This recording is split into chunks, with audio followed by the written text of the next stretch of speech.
Hello, everybody, and welcome back to the Bell Ringers podcast. Colin and Ben Goldstein here. And it seems like the Phillies might finally be back to being able to find their swing, pitching a little bit better, hitting a little bit better, and they've won 9 of their last 14 games now. However, it's all going to come down to this series here, and we're going to get to that in a little bit. Like I said, 9 of their last 14, but there's 4 huge games against the division rival Atlanta Braves coming up starting today and then ending on Sunday. So 4 huge games. Let's get right into it, Ben. How are they going to fare? What's the one thing that this team is going to need to be successful in this Braves series? Well, they're going to have to do everything they didn't do on Wednesday. Yeah, that's a really good way to put it. That's fantastic. The weekend, Saturday, Sunday, and then Monday and Tuesday, they were just smashing the baseball. It looked like the home runs were back. The hits were back. They had like 30-something hits in Kansas City. The 2 games against Houston were great. The walk-off for Bryce brought him back to his usual swing. Nick Castellanos has been hitting the ball very well. Turner's getting on base. Things are just falling in place for the Phillies right now. And, other than Wednesday. But what I've noticed is when the starting pitching right now, when the starting pitching is on, everybody's on. You saw that in Kansas City. They got a really good start from Ranger Suarez. The offense was great. Wheeler had a great start. Nola had a great start. The offense followed suit. It's just things are aligning. But as you saw Wednesday, really bad start from the starting pitcher. Really bad game from the offense. Yeah. Things align. So that is the first point on our discussion, on our list of discussions for today. And I know we've said in the past that we don't want to keep, beating the dead horse here. But I think that since we've last talked about it, Taijuan Walker, who started the Wednesday game for the Phillies, where they lost 10-0, he has been put under a much brighter spotlight since, this I think was 3 podcasts ago. So about 3-4 weeks ago, we talked about this. I think it's fair to bring it back up now. Would you agree? Well, It kind of has to. So a quick synopsis we'll go through for those who have not been kept abreast of the Taijuan Walker situation. I'm not sure how else to phrase it, but last night he goes 6 innings. Well, yesterday afternoon, 6 innings. He allows 13 hits, 6 runs, walk, home run, and did not strike out anybody. It's his 6th loss of the season. Walker now has a 7.36 ERA over his last 7 starts. He's now allowed 6 runs in 2 starts in a row. And I tweeted something out last time he pitched, I think, or maybe 2 times ago where he pitched. It is now 10 starts in a row for Taijuan Walker, where he has not gone 5 or more innings less than 3 runs. Not a single time he has done that in his last 10 starts. So his ERA for the season is now up to 6.50. He's only thrown 70 2/3 innings. Opponents, Ben, are hitting .310 against Taijuan Walker. And I don't know if you've seen this circulating around Twitter, but his Savant page is arguably the worst one I've seen in my entire life. I mean, it looks like the sky. And on Savant, that's not a good thing. It is all dark blue. It actually might be darker than the sky. It's like a storm. It is. It's like a storm. Exactly what it is. This tweet from Matt Gelb from yesterday. Walker allows 13 hits.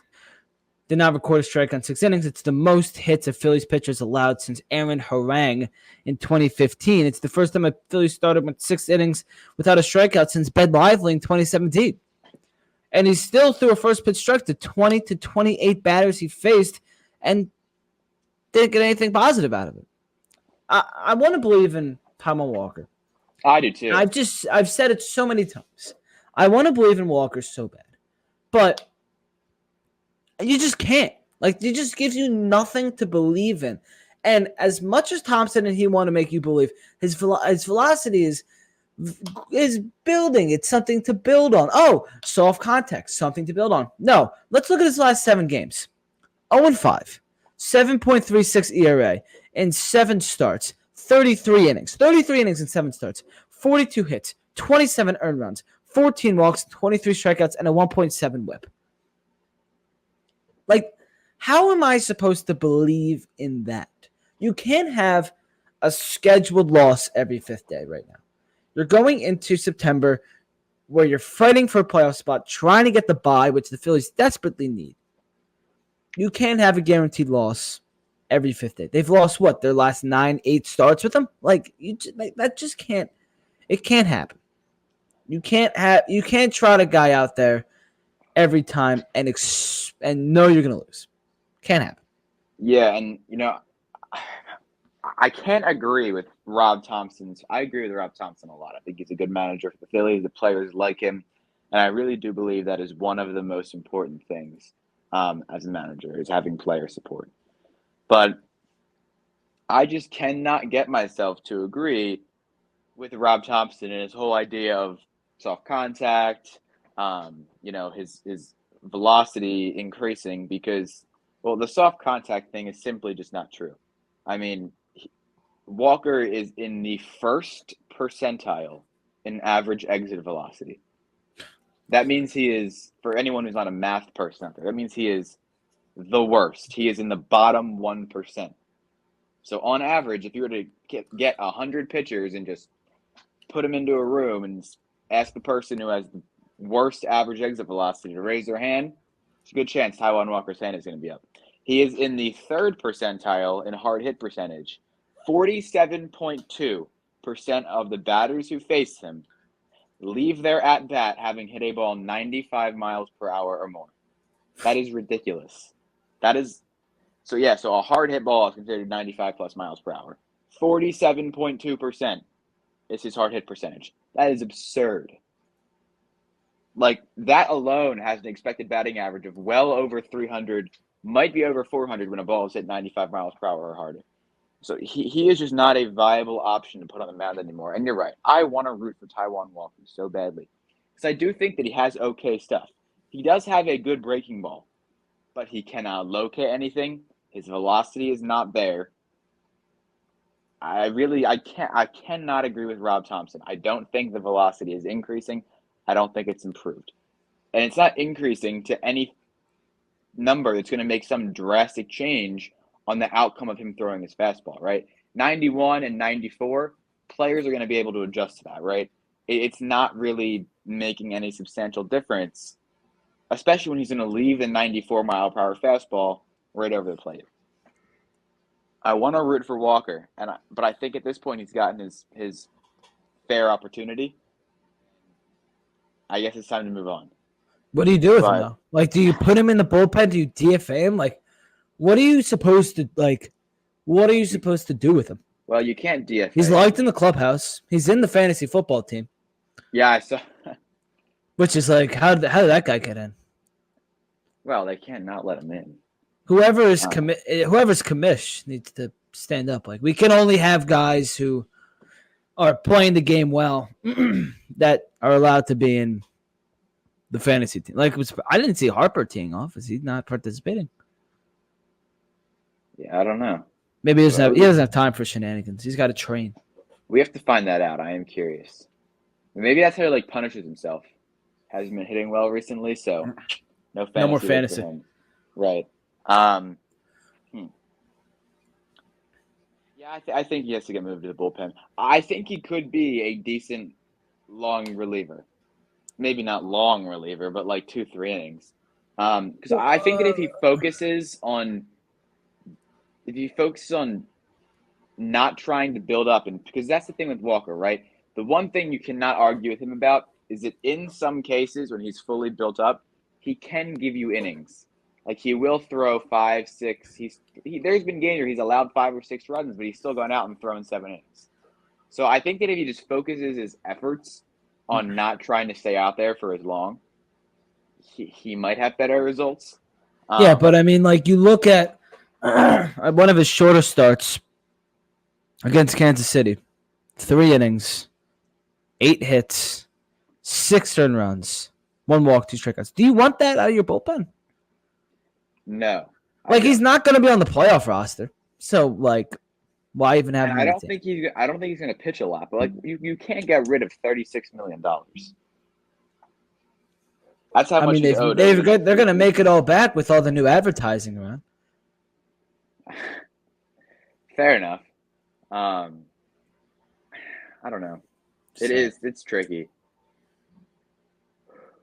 Well, I mean, I'm assuming he doesn't have an option to AAA.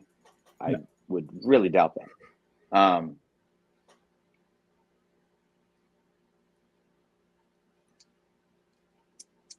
don't know. All right. New part of our podcast that we're doing. Yeah. I'm ready. The SeatGeek Standout Star. From this past week, there's been a lot of them, especially on offense. Starting pitching has been great. But first of all, SeatGeek has been the sponsor for this podcast forever. If you've been listening, you know that we love SeatGeek. Use code Philly Sports Report. Save $20 off your first SeatGeek purchase. PHILLYSPORTSREPORT. What are we doing, Colin? Hold the S. Pocket it. Toss it like a football with the Eagles season coming up. But you got to get rid of the S. No S, you're welcome. Eagles football coming up. Phillies postseason is literally right around the corner. Make sure you save some money with SeatGeek. Use the code, save $20 off your first purchase. Link is in the description of the YouTube video and all social media bios. And go to the App Store or Google Play or whatever Samsung is. Down the SeatGeek app. All right. SeatGeek Standout Star. Colin and I are going to pick one of our stars from the past week or so. I guess we even talked in about a week. That we've had. So we had a rough series in Atlanta. We had a very good series win in Kansas City, and a great series win over Houston. A rough last game, but Colin, who's your SeatGeek Standout Star? It pains me to say this, but it's Nick Castellanos. We have the same SeatGeek Standout Star. Oh no. We need to bring in a third party to check beforehand and make sure that we don't have the same standout star. All right, we'll work on that. I almost picked Aaron Nola because I thought it was really good to see a late in the season Aaron Nola shutout. So, you know what? I'll pick a different guy. You talk about Nick Castellanos because I have someone else. Thank you so much. I have a backup. That's good. I don't. Well, I guess I did, but I already spoiled the backup. I think it's been well documented on here that I'm not a huge fan of Nick Castellanos for various reasons. But I have to give the guy credit because he has been doing well. I mean, he's hitting .290 with an .826 OPS since the All-Star break at .333 on base percentage. Which is, it's kind of crazy now that his average has been hovering around 250, considering the fact that he had a 233 average just a month ago in July. So you got to give him credit there. I mean, what I was doing, actually, I was doing some digging on Savant. And if you take away his line in April, he's actually had a really, really good season. He hit 300 in March. He was 3 for 10. He didn't hit for a high average, but he had 5 home runs in May, which gave him a 706 OPS. He had an 811 OPS, 276 average in June. In July, he hit 275 with a 789 OPS. And then a 283 average, 807 OPS this month in August. So, he has quietly, I don't want to say has had a good season because his slash line is not good. I mean, he was just so terrible in April. The entire month he hit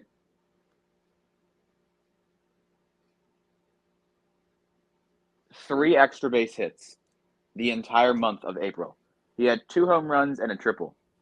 And that just kills his slugging and his power numbers. Like, he had a 501 OPS, Ben, in the month of April. And I will have to go after the podcast and do his numbers without April and just see where he actually is right now. But just eyeballing it, he would probably be having, I think he'd have around an 800 OPS right now, and probably a 270 average. So it is a bit of a shame that that he had that month, because you have to give the guy credit. He has been really good over the last few weeks. So he gets the SeatGeek shout out there. Yeah, and I think also a big thing of it is where, I mean, he spoke about it in the past, is that he likes to hit in the middle of the order, so he has some protection. He got moved up to the 5 in the lineup, and he's been hitting much better in that spot than he was low in the lineup like he was earlier in the season. What about his quote this week? He was like, I don't have a plate appearance, or I don't have that was so strange. An approach. I just look for the ball, go up and hard. hit the baseball hard. Like, it's just batting practice. Like, it's not really what you want to hear. No, I wish I could say that. Like, absolutely not. He makes it sound so simple. I wish it was that easy. I feel like that's the quote of, like, if Bryce Harper were to say that, I think it would be a little bit more acceptable, Shohei Ohtani. But, like, the guy who some people wanted to bench just a few months ago, I feel like he needs to at least act like he has an approach. Maybe? No?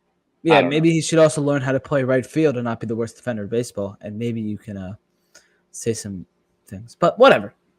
My SeatGeek Standout Star returned for his first start in over a month and was excellent. Ranger Suarez.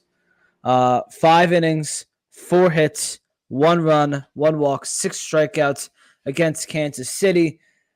It was good to see him back on the mound. Good to see him have a good start. And that's my SeatGeek Standout Star, Ranger Suarez. And he will be starting against the Braves on Friday night in the City Connects.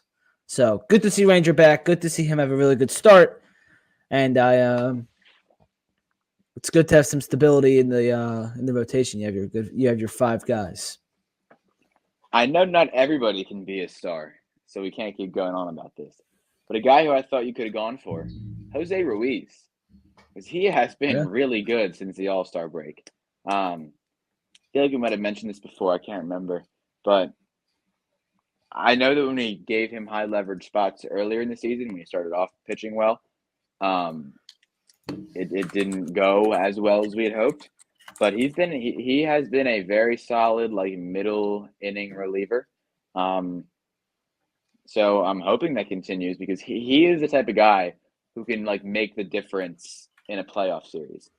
Like, in the past, we've seen Matt Strahm make a huge difference in the playoffs just because he's, a guy that stepped up who we didn't really foresee stepping up in the way that he did last year. And not because of any reason, just because he had a good regular season, not a great regular season. So it really is guys like Ruiz who can step up and make a difference. So, Ruiz's last 7, in 6.2 innings, he has a 2.7 ERA, 4 hits, 2 runs, 9 Ks, a .9 WHIP. So, right. On a few days ago against Houston, he threw a shutout inning. A few days ago against Kansas City, he allowed a run. So, he's been a good middle guy, and if he could help in a playoff series, never complain about that. All right, I think we have a fun segment to get into. Yeah, I'm pulling it up. Explain the game. Sure. So you're going to see some numbers. You're going to see some players. You're going on an 8-hour flight. So, yeah, for those listening on podcast apps, that's got an 8-hour flight. You pick your seat. You can either sit next to Aaron Nola, or Garrett Stubbs, or Bryce Harper, or Nick Castellanos, Matt Strom. And then you go to the other side. You can sit with JT Realmuto and the Fanatic, or Trey Turner and Marsh, or Ranger Suarez and John Kruk, or Alec Bohm and Johan Rojas, or finally Bryson Stott and Edmundo Sosa. Right. So you'll see here you have a row of 2 on our left, and then the rows of 3. So that's the ands, and then on the left is the ors. Do you want to go first, Ben, since I went first with the standout star? Yeah, I don't really know where I'm going, but I think 8-hour flight, you want some entertainment. I think I gotta go.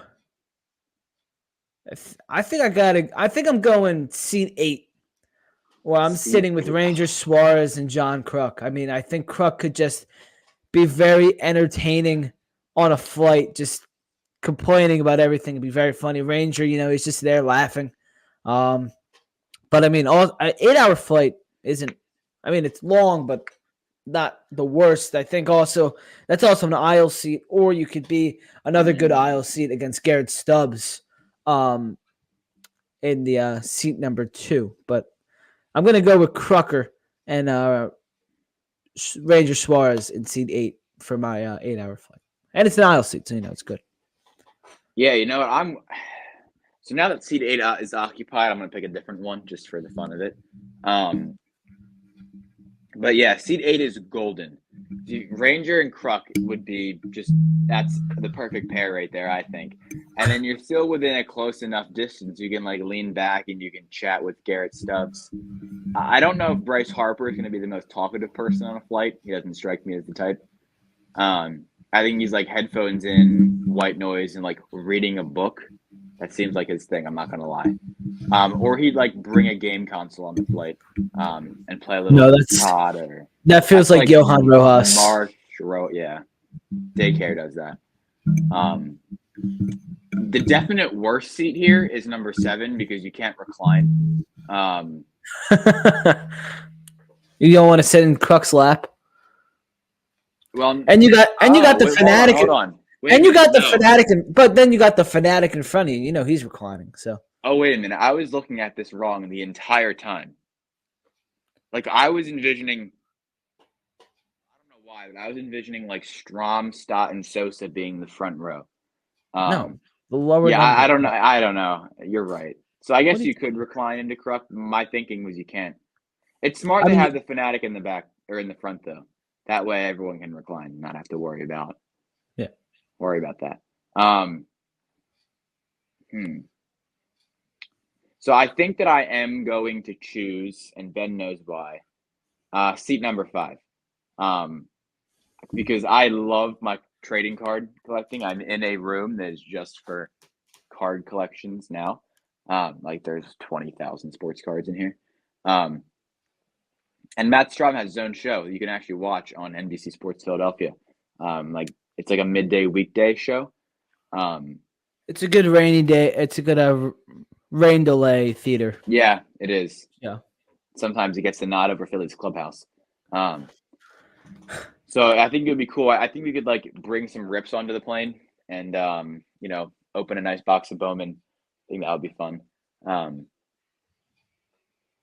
Yeah, I definitely would not sit in seat 4 or seat 3. 1, no. It's definitely not 6 or 7.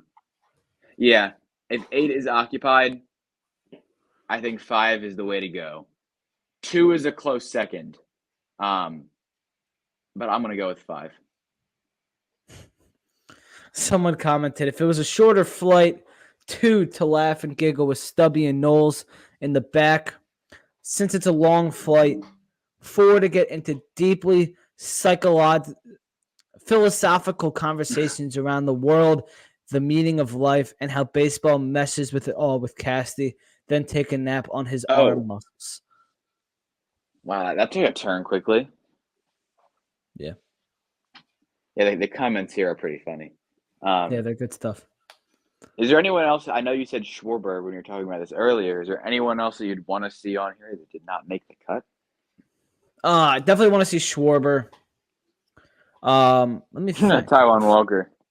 Oh Tell no, me, Taiwan, what's your game plan out there? How can I help you fix yourself? no, man. I feel good. I'm causing some ground outs. My Yeah, velocity has gone from 90 to 91. You know, real difference maker out there. yeah. I think Jose Alvarado would be fun. Yes, I agree. I think he'd be fun. Also, sending the best wishes to Jose and his family. Jose Yeah, was placed on the restricted list, right? Yeah. restricted list due to personal matter. So Rob Thompson expects him to be back this season. Doesn't know when, but expect him to be back sometime this season. So hope all is well with him and his family. So I mean, how are they going to fill his role? Because that's a big spot in the bullpen with no Alvarado. Like, who is going to fill in there? Because I mean, you have two left-handed pitchers now with Tanner Banks and Matt Strom. Ryan Kirkering has also been all right against lefties. Like, who are you going to throw against the left-handed hitters? Now they know Alvin. Yeah, I don't know. Yeah, the Phillies adjust to that. I think Kirkring will get a little bit. I think it's going to be a little bit of everybody, to tell you the truth. I think Kirkring can get an upgrade, but I also think that Hoffman and Strom have been good enough that like Hoffman doesn't need to exclusively pitch to righties. He's shown that he can get lefties out with his fastball, and if he keeps that slider low. So I think we'll see. I think they'll be okay, but it'll definitely be nice when he's able to return. Um, and hopefully everything is all right with him, and that's something that can happen hopefully in the near future, so he can get back in the bullpen. All right, let's look at this Braves series coming up. Yeah, Biggest series of the year? yeah, I think so. I mean, this is the last time I see the Braves, right? Yeah, which I dislike a lot, but I do too. whatever. I can't stand So Thursday tonight it'll be Charlie Morton versus Christopher Sanchez. Tomorrow will be Reynaldo Lopez versus Ranger Suarez. it. Saturday, Max Fried versus Zach Wheeler. Sunday, Spencer Schwellenbach versus Aaron Nola. It's a Saturday's on Fox. Sunday is on ESPN. A little Sunday night baseball action. Never Colin, ends well. how we feeling?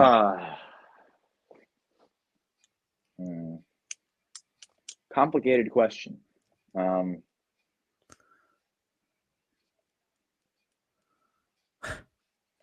I think they split it 2-2.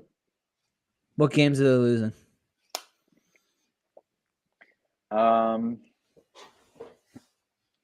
Game 2 and 4. So they're losing in the City Connects and on Sunday Night Baseball. That checks out. Yep. That checks out. Seems to always happen. It does. It does. What are you thinking for this series here? I think they win the series. I think they lose the City Connect night on Friday, and then I think they're hitting. I feel like they're almost no hitter on Wednesday. They didn't use a lot of the bullpen that day either. They're going to be ready to go for this Atlanta series. And what's their lead in the division right now? Is it 6? Yeah, it's a fair number. Like, I don't think they're not going to lose it if. Yeah, it's a 5-game lead. So if they lose the series, if they get swept, it's a 1 game. If they split, it stays the same. So stays the same. If they win, it go up by. If they win the series, they have a 7-game lead. I mean, they have a chance to kind of bury the Braves a little bit. Yeah, absolutely. I mean, could you imagine if the Phillies sweep 9-game lead? They have a chance to bury the Braves. I don't know if they're gonna do it. But I mean, we'll see. Phillies been playing well right now, so, and they seem to not lose at home. So, right now you have to remember too, the Phillies still have 27 games Sorry, that's not true. They have 26 games. Am I reading that right? I think so. After the Braves series, so A lot of baseball. Right. There's a lot of baseball left, and while it might seem like it's going to be a quick and easy, if they sweep, they can pretty much bury them, but they still have to be at least a 500 team in those remaining games if they want to um, win the division and do so comfortably, which they should because they have a series against the Blue Jays who haven't been playing great. They got the Marlins who haven't been playing great. The Mets, they have 6 against them, which should be they have 7 against the Mets, which that should be a very winnable 7 games, at least for 4 or 5 of them, I hope. The Cubs, who have not been playing well, they just put they put Drew Smyly on waivers. They're pretty much waving the white flag, and they end the season with the Nationals. So you've got the Brewers in there that are good, Tampa Bay. Actually, Tampa Bay's not having that great of a season this year, are they? I mean, not really. They're 66 and 6. They're a 500 team, 66, 67. Right. So, really, the only team in there that you should be really that worried about, I think, is Milwaukee. And that's a big series. Should be if the Dodgers begin to run away, it'll be a big. Yeah, for sure. If the Dodgers start to run away with it, the Dodgers are only a game up on the Phillies, so it's not a huge thing, right now. But yeah, that will be a big series against the Brewers, just to determine how they'll fare, if they're going to play in the wild card or not, which we obviously don't want to see happen. I don't want to see happen. No. Just give everyone some rest. I think we'll be good, especially in the bullpen. I think with the way Hoffman, Strahm, Kerkering have all been post All-Star break, I think that'll be good. Can you believe the White Sox already have 103 losses? That's crazy. Like, they're 41 and a half games out of first place. That's insane. They're 38 games out of fourth place.